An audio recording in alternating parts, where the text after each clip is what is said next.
चक्षुरुन्मिलितं येन तस्मै वन्देऽहं श्रीगुरुं श्रीपादुकाप्रभुं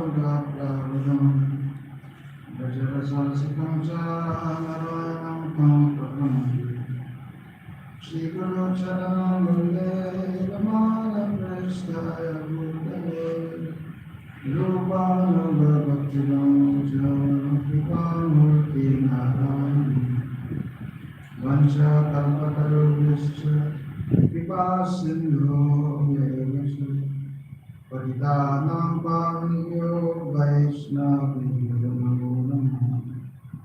नारायणं नमस्कृत्य नरं चैव नरोत्तमं देवीं सरस्वतीं व्यासं ततो जयमुदीरये।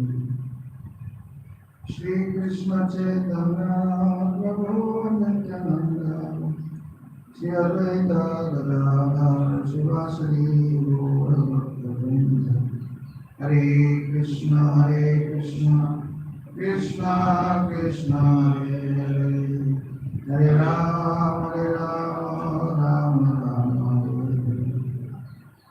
First of all, I offer my Islam and pronouns under the lotus feet of our most worshipful Shri Nirvya Lila Pravishta Om Vishnupada Srimad Bhakti Narayan Vishnu Vishnu Maharaj Dwarakanda Guru Varga and all Sangha Vaishnavas and Vaishnavis. So, we continue with our daily vrata, reading from Srimad Bhagavatam. We are in the first canto, third chapter.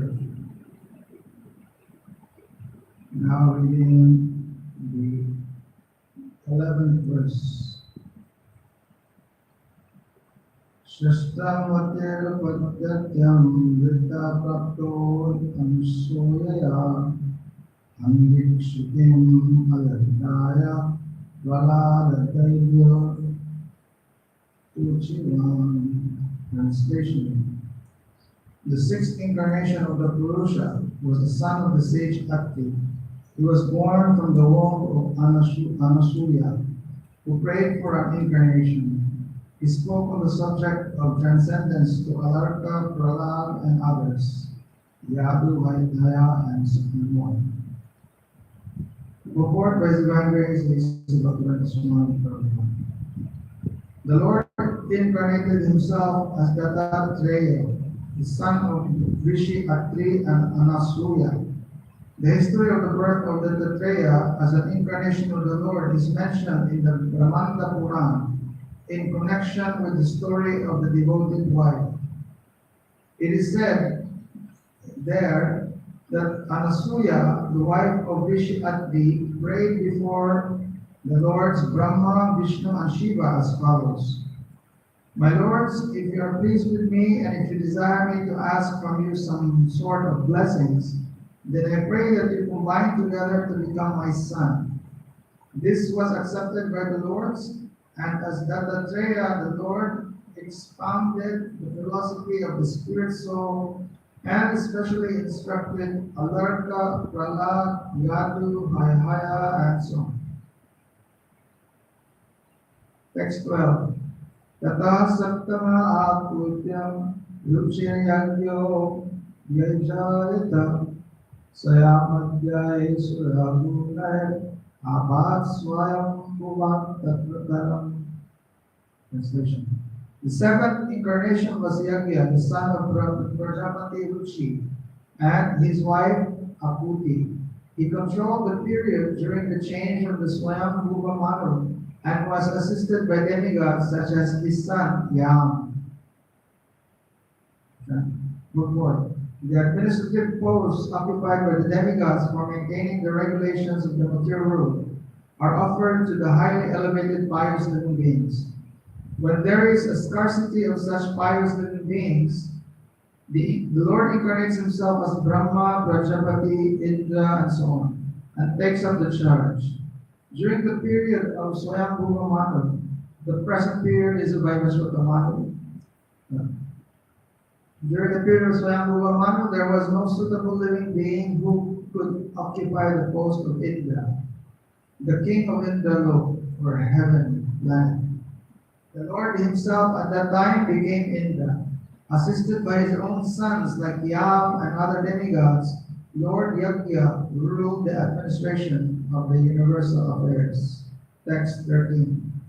Ashtame mero devyam tu nabhir jata ulukrama darsayan varma dhiranam sarvasram namaskritam. Translation. The eighth incarnation was King Rishabha, son of King Nabhi and his wife Meru Devi.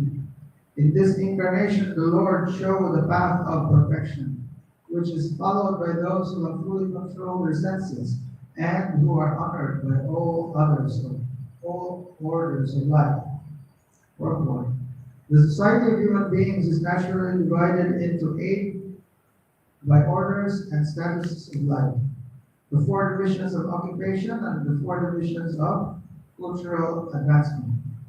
The intelligent class, the administrative class, the productive class, and the laborer class are the 4 divisions of occupation.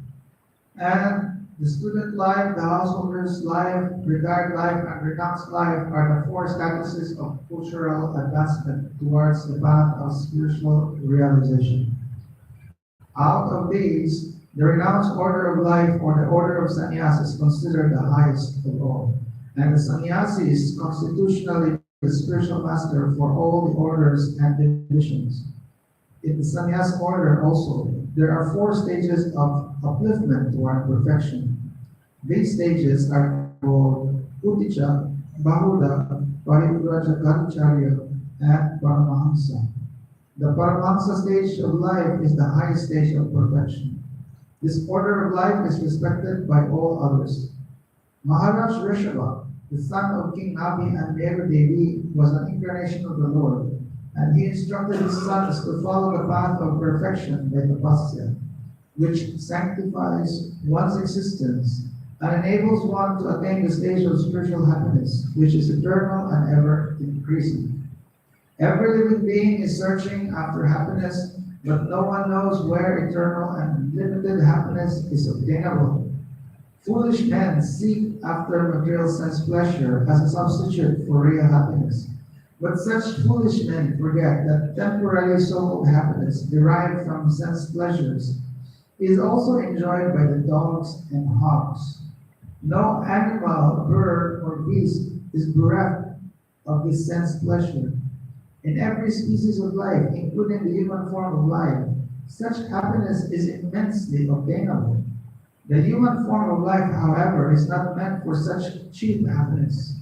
The human life is meant for attaining eternal and unlimited happiness by spiritual realization. This spiritual realization is obtained by tapasya, or undergoing voluntarily the path of penance and abstinence from material pleasure. Those who have been trained for abstinence in material pleasures are called dhira, or men undisturbed by the senses. Only these dhiras can accept the orders of sannyas, and they can gradually rise to the status of the Paramahamsa, which is adored by all members of society. King Rishabha propagated this mission, and at the last stage, he became completely aloof from the material bodily needs, which is a rare stage not to be imitated by foolish men, but to be worshipped by all. Text 14. Vishudhiryachato Vijay Navamam Martivim Babu Dugema Ashadhir Vitras Tenayam Sa Ushatama. Translation. O Brahmins, in the ninth incarnation, the Lord prayed for by sages, accepted the body of King Prithu, who cultivated the land to yield various produce. And for that reason, the earth was beautiful and attractive. Purport. Before the advent of King Prithu, there was a great havoc of maladministration due to the vicious life of the previous king, the father of Maharaj Prithu. The intelligent class of men, namely the sages and the Brahmins, not only prayed for the Lord to come down, but also dethroned the previous king, It is the duty of the king to be pious and thus look after the all-around welfare of the citizens. Whenever there is some negligence on the part of the king in discharging his duty, the intelligent class of men must dethrone him. The intelligent class of men, however, do not occupy the royal throne because they have much more important duties for the welfare of the public. Instead of occupying the royal throne, they prayed for the incarnation of the Lord. And the Lord came as Maharaj Prithu. Real intelligent men or qualified Brahmins never aspire for political posts.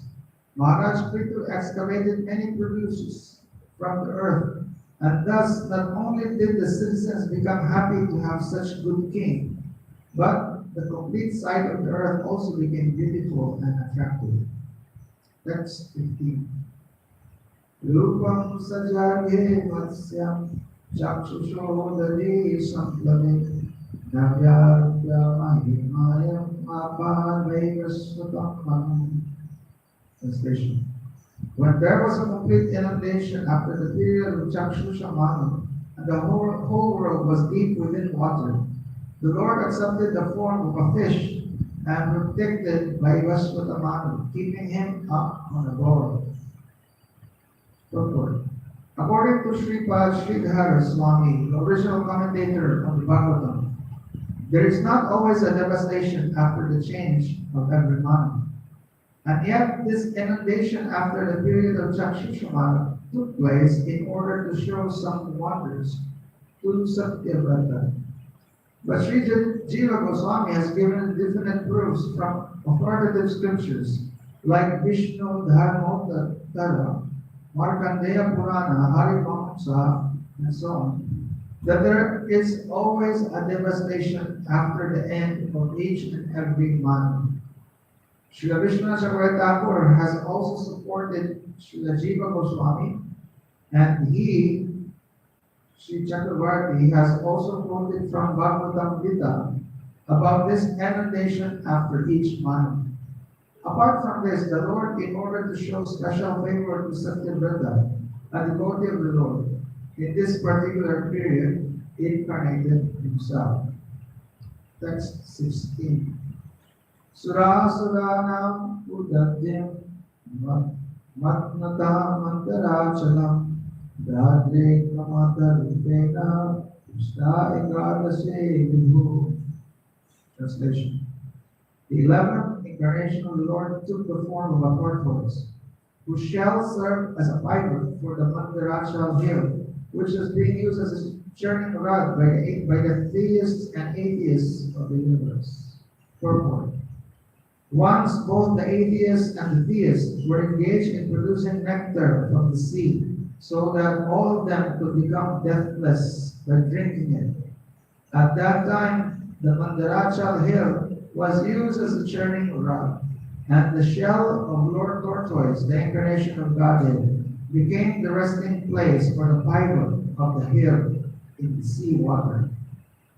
Text 17. Dhammrantaram Vadashama Dayodasham Evacha Abhaya Suramanya Mominya Mohammad. Translation. In the 12th incarnation, the Lord appeared as Dhanvantari, and in the 13th, he allured the atheists by the charming beauty of a woman, and gave nectar to the demigods to drink. Text 18. Chaturdasam Narashingham Vipradai Jyandam Urjidam Vidara Karaja Vipura Nirakam Patam Vidyata. Translation. In the 14th incarnation, the Lord appeared as Nrsimha and bifurcated the strong body of the atheist Hiranyakashipu with his nails, just as a carpenter pierces cane. Text 19. Panchadasam mamanapam kitvagat advaram vale padadayam yachamana pratyadisusti ishtampam. Translation. In the 15th incarnation, the Lord assumed the form of a dwarf Brahman, and visited the arena of sacrifice arranged by Maharaj Bali. Although at heart he was willing to regain the kingdom of the three planetary systems, he simply asked for the donation of 3 steps of land. The Almighty God can bestow upon anyone the kingdom of the universe from a very small beginning, and similarly he can take away the kingdom of the universe on the plea of begging a small piece of land. Text 20. Avatare sudashame pasyan pramadho nripan trisakta kripam upito nekshatra agaram mahim. Translation. In the 16th incarnation of Godhead, the Lord as Bhrigupati annihilated the administrative class, Kshatriyas, 21 times, being angry with them because of their rebellion against the Brahmins, or the intelligent class. Purport. The Kshatriyas, or the administrative class of men, are expected to rule the planet by the direction of the intelligent class of men, who give direction to the rulers in terms of the standard Shastras, or the books of revealed knowledge. The rulers carry on the administration according to that direction. Whenever there is disobedience on the part of the Kshatriyas, or the administrative class, against the orders of the learned and intelligent Brahmins, the administrators are removed by force from the posts. An arrangement is made for better administration. Text 21. Tataha satyadase jata satyavadyam parashara chakre yadaryas saksha jisva bhuksho abhamedasa. Translation. Thereafter, in the 17th incarnation of Godhead, Sri Vyasadeva appeared in the womb of Satyavati through Parashar Muni, and he divided the one Veda into several branches and sub-branches, seeing that the people in general were less intelligent. Purport. Originally, the Veda is one, but Srila Vyasadeva divided the original Veda into 4, namely Sham, Yajur, Rig, Atharva. And then again, they were explained in different branches, like the Purans and the Mahabharata. Vedic language and the subject matter are very difficult for ordinary men. They are understood by the highly intelligent and self-realized Brahmins. But the present age of Kali is full of ignorant men. Even those who are born by a Brahmin father are, in the present age, no better than the Sudras or the women. The twice-born men, namely the Brahmins, Kshatriyas, and Vaishyas, are expected to undergo a cultural purificatory process known as samskars. But because of the bad influence of the present age, the so-called members of the Brahmins and other high-order families are no longer highly cultured. They are called the Dvijabandhus, or the friends and family members of the twice-born. But these Dvijabandhus are classified amongst the Sudras and the women. Srila Vyasadeva divided the Vedas into various branches and sub-branches for the sake of less intelligent classes like the Dvijabandhus, Sudras, and women. Text 22. Naradevatvam apana surakarya chikirshaya samudra megrahani chakre vriyamyata param. Translation. In the 18th incarnation, the Lord appeared as King Ram in order to perform some pleasing work for the demigods. He exhibited superhuman powers by controlling the Indian Ocean and then killing the atheist King Ravan, who was on the other side of the sea. Purport. The personality of Godhead, Sri Ram, assumed the form of a human being and appeared on the earth for the purpose of doing some pleasing work for the demigods or the administrative personalities to maintain the order of the universe. Sometimes great demons and atheists like Ravan and Hiranyakashipu and many others become very famous due to advancing material civilization by the help of material science and other activities with the spirit of challenging the established order of the Lord. For example, they attempt to fly to other planets by material means is a challenge to the established order. The conditions of each and every planet are different, and different classes of human beings are accommodated there for particular purposes mentioned in the codes of the Lord. But puffed up by the tiny success in material advancement, sometimes the godless materialists challenge the existence of God.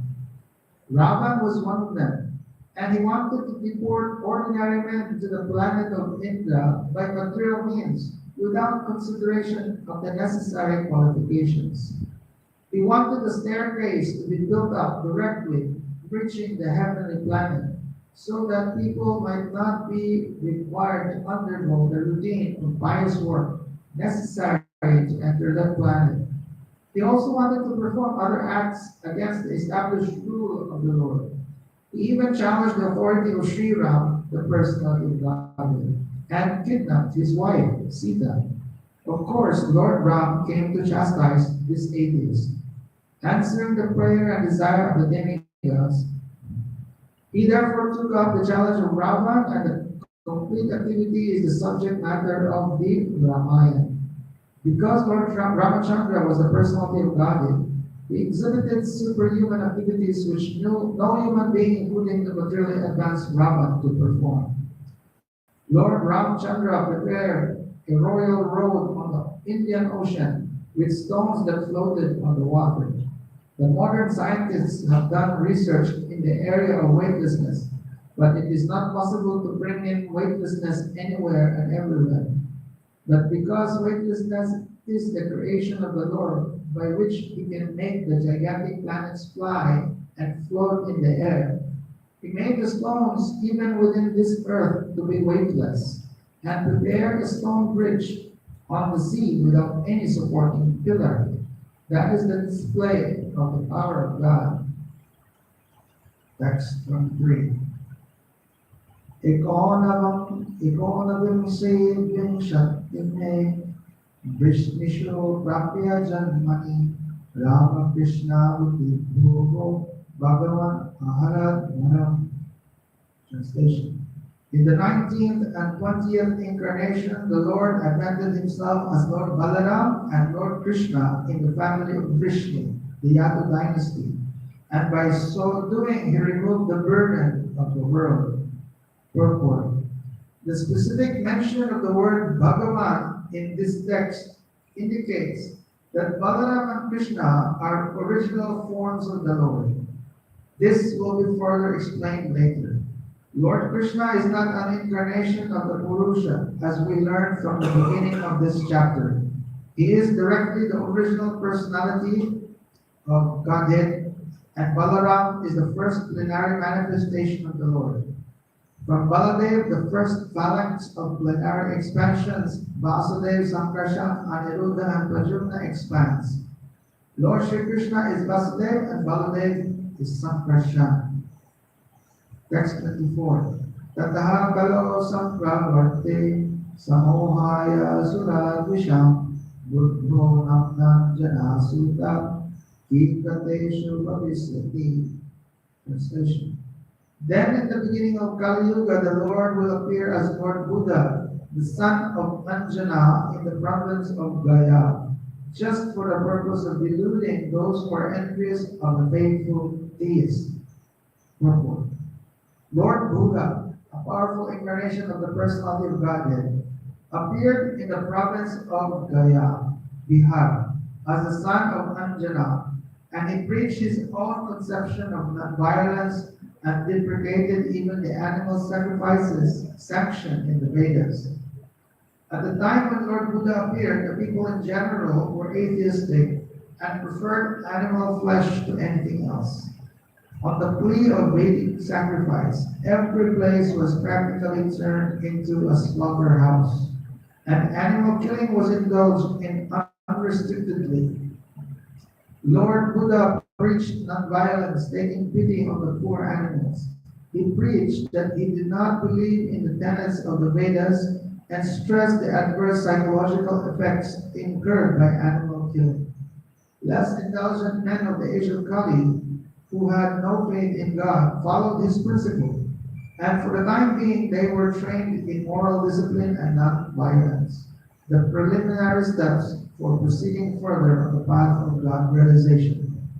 He deluded the atheists because such atheists who followed his principles did not believe in God, but they kept their absolute faith in Lord Buddha, who himself was the incarnation of God. Thus, the faithless people were made to believe in God in the form of Lord Buddha. That was the mercy of Lord Buddha. He made the faithless faithful to him. Killing of animals before the advent of Lord Buddha was the most prominent feature of the society. People claim that these were Vedic sacrifices. When the Vedas are not accepted through the authoritative disciple succession, the casual readers of the Vedas are misled by the flowery language of that system of knowledge. In the Bhagavad Gita, a comment has been made on such foolish scholars, or avipaschita. The foolish scholars of Vedic literature who do not care to receive the transcendental message through the transcendental realized sources of disciple succession are sure to be bewildered. To them, the ritualistic ceremonies are considered to be all in all. They have no depth of knowledge.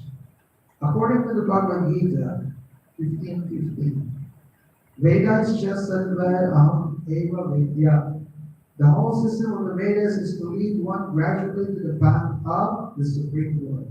The whole theme of Vedic literature is to know the Supreme Lord, the individual soul, the cosmic situation, and the relation between all these items.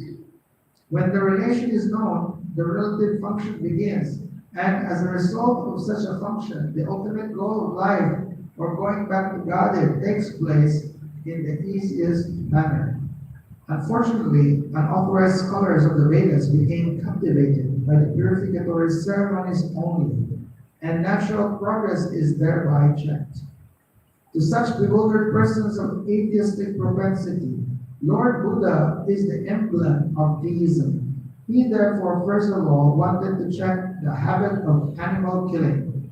The animal killers are dangerous elements on the path going back to Godhead. There are two types of animal killers. The soul is also sometimes called the animal, or the living being. Therefore, both the slaughterer of animals and those who have lost their identity of soul are animal killers. Maharaj Parikshit said that only the animal killer cannot relish the transcendental message of the Supreme Lord. Therefore, if people are to be educated to the path of Godhead, they must be taught first and foremost to stop the process of animal killing as above mentioned. It is nonsensical to say that animal killing has nothing to do with spiritual realization.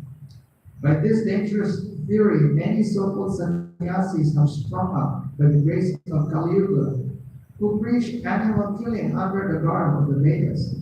The subject matter has already been discussed in the conversation between Lord Chaitanya and Maulan Chankasi Shahid.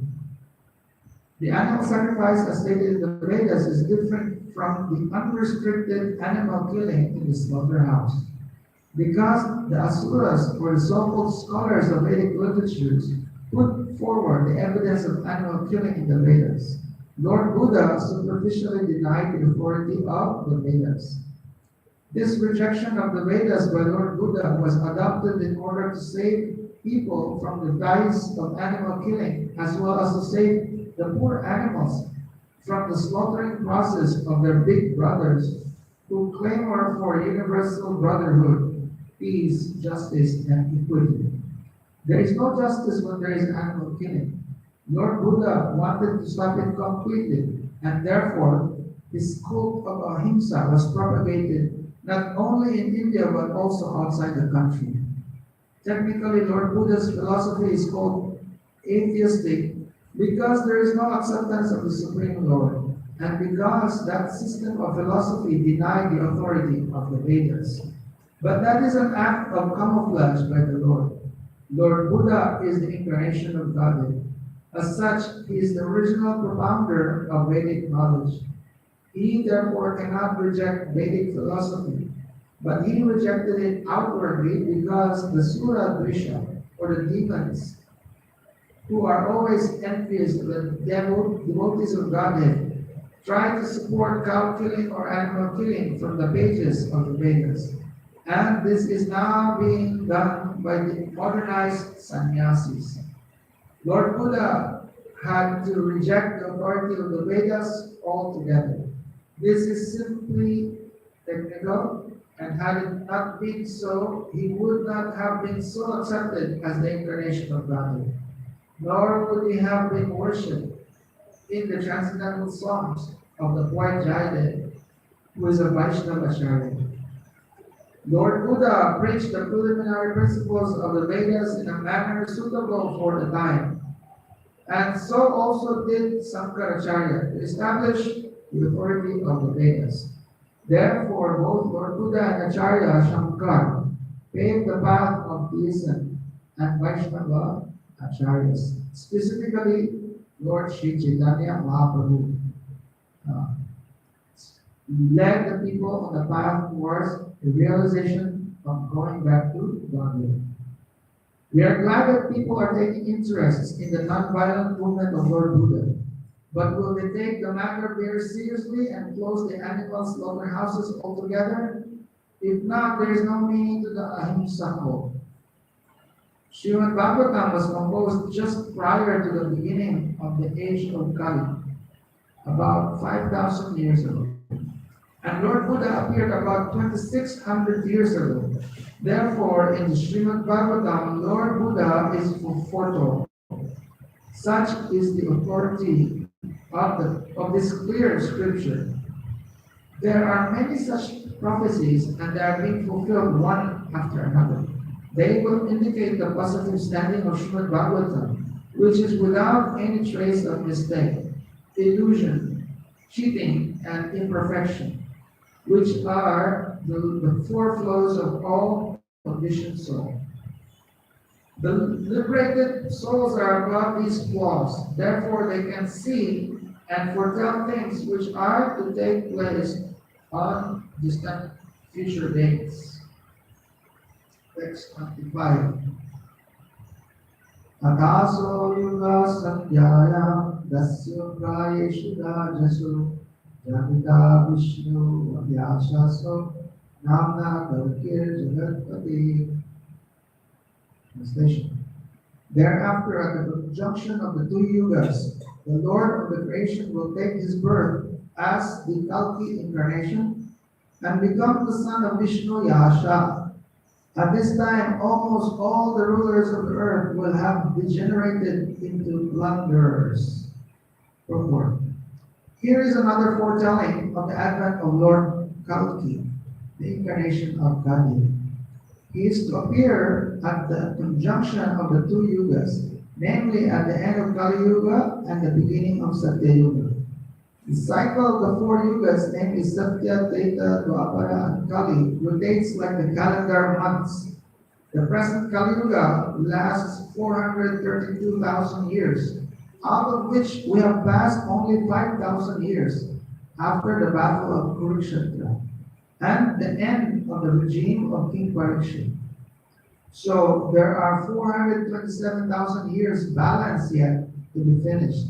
Therefore, at the end of this period, the incarnation of Kalki will take place as foretold in Srimad Bhagavatam. The name of his father, Vishnu Yasha, a learned Brahmin, and the village Shambhala are also mentioned. As above mentioned, all these foretellings will prove to be factual in chronological order. That is the authority of Srimad Bhagavatam. Text 26.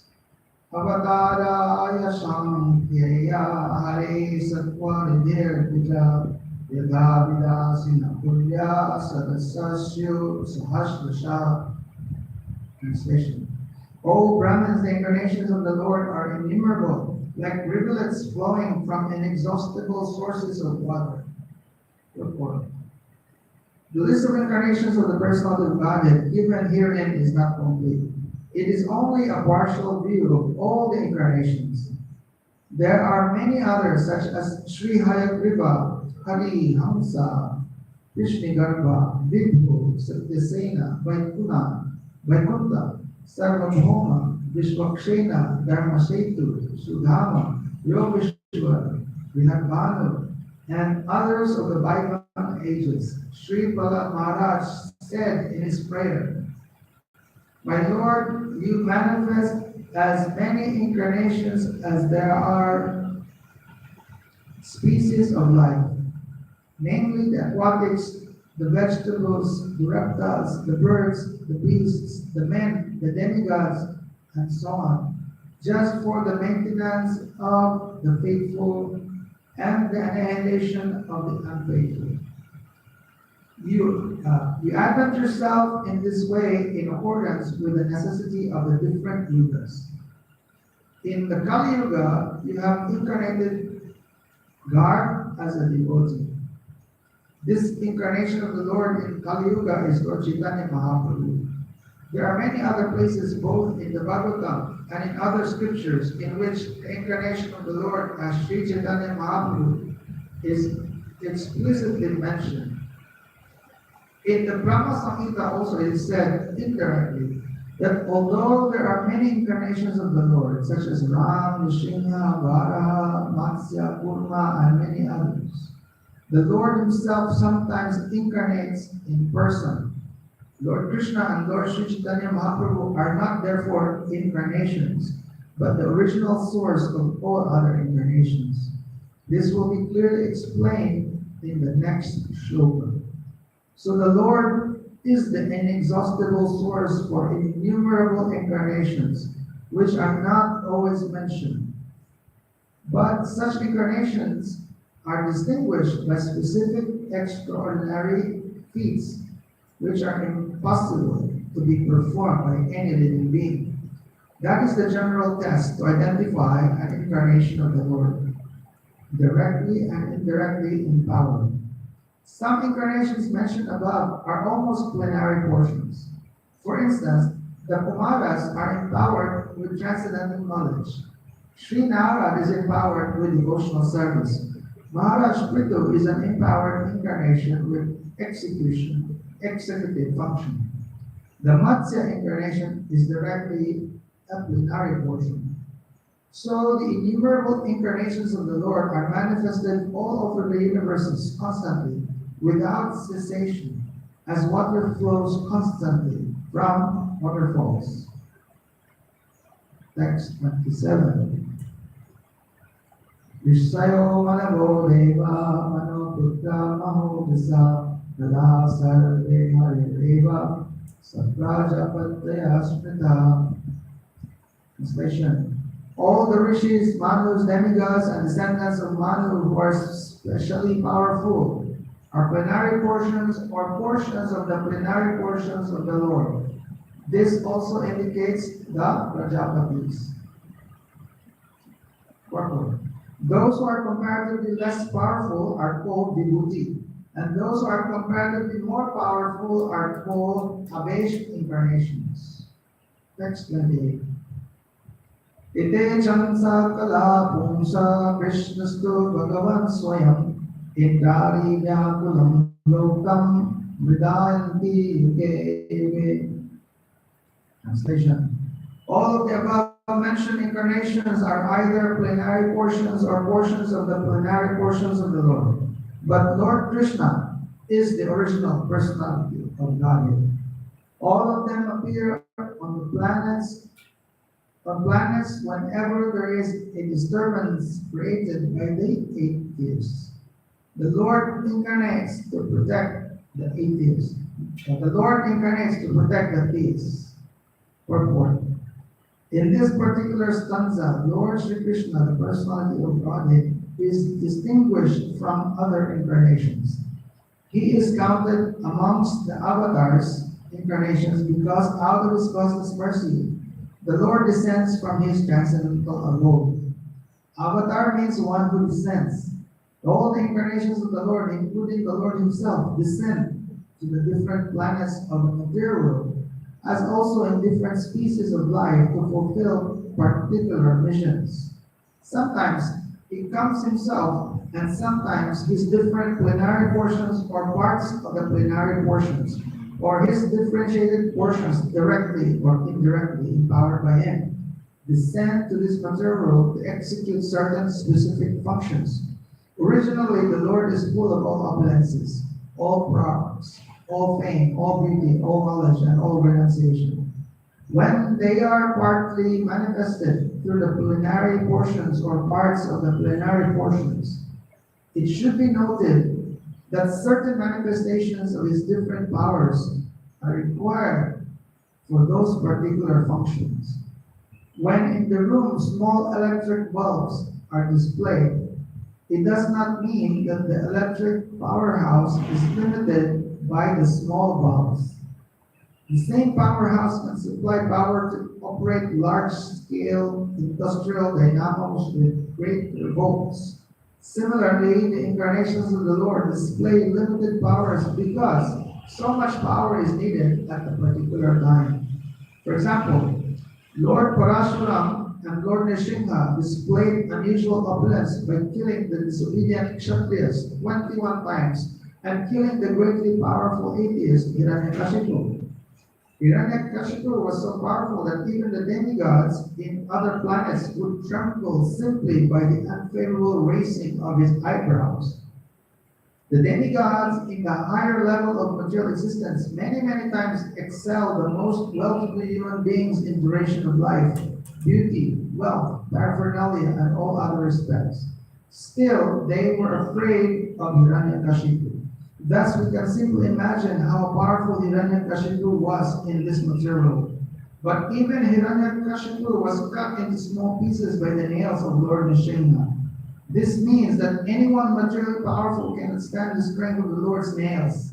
Similarly, Jamadagnya displayed the Lord's power to kill all the disobedient kings, powerfully situated in their respective states.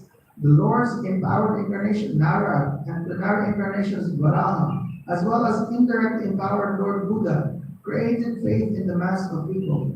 The incarnations of Ram and Dhanvantari displayed his fame, and Balaram, Mohini, and Vaman exhibited his beauty. Dattatreya, Matsya, Kumara, and Kapil exhibited his transcendental knowledge. Narayan Rishis exhibited his renunciation. So all the different indirectly or directly empowered incarnations of the Lord manifested different features, but Lord Krishna, the primeval Lord, exhibited the complete features of Godhead. And that is, it is confirmed that he is the source of all other incarnations. And the most extraordinary feature exhibited by Lord Krishna was his internal energetic manifestation of his pastimes with the cowherd girls. His pastimes with the gopis are all display of transcendental existence, bliss, and knowledge, although these are manifested apparently as sex love. The specific attraction of his pastime with the gopis should never be misunderstood. The Bhagavatam relates these transcendental pastimes in the 10th canto. And in order to reach the position to understand the transcendental nature of the Lord, Krishna's pastimes with the gopis, the Bhagavatam promotes the student gradually in 9 other cantos. According to Srila Jiva Goswami's statement, in accordance with authoritative sources, Lord Krishna is the source of all other incarnations. It is not that Lord Krishna has any source of incarnation. All the symptoms of the Supreme Truth in full are present in the person of Lord Shri Krishna and in the Bhagavad Gita. The Lord emphatically declares that there is no truth greater than or equal to himself.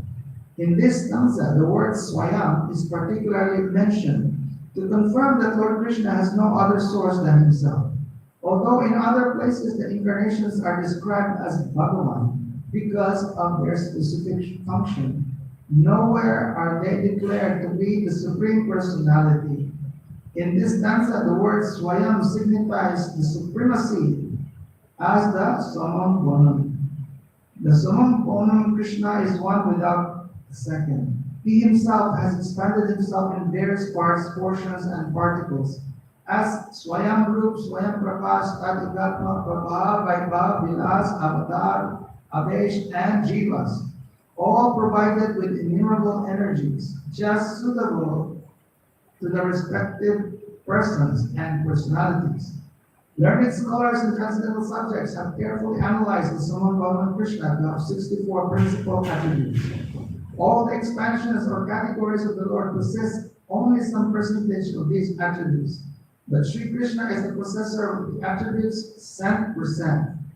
And his personal expansions, such as Swayam Prakash and Tadakatma, up to the categories of the avatars who are all Vishnu Tattva, possess up to 93% of these transcendental attributes. Lord Shiva, who is neither avatar nor Avesh, nor in between them, possesses almost 84% of the attributes. But the Jivas, or the individual living being in different statuses of life, possess up to the limit of 78% of the attributes. In the conditioned state of material existence, the living being possesses these attributes in very minute quantity, varying in terms of the pious life of the living being. The most perfect of living beings is Brahma, the supreme administrator of one universe. He possesses 78% of the attributes in full. All other demigods have the same attributes in less quantity. Whereas human beings possess the attributes in every minute quantity, the standard of perfection for a human being is to develop the attributes up to the 78% in full. The living being can never possess attributes like Shiva, Vishnu, or Lord Krishna. All living being can become godly by developing the 78% transcendental attributes in fullness, but he can never become a god like Shiva, Vishnu, or Krishna. He can become a Brahma in due course. The godly living being, who are all residents of the planets in the spiritual sky, are eternal associates of God in different spiritual planets called Haridam and Maheshdam. The abode of Lord Krishna above all spiritual planets is called Krishnalok or Golok Vrindavan. And the perfected living being, by developing 78% of the above attributes in fullness, can enter the planet of Krishnalok after leaving the present material body. Jai Shri Gurudev ki Jai, Shri Bhagavatam ki Jai, Shri Krishna ki Jai, Lord Nandi.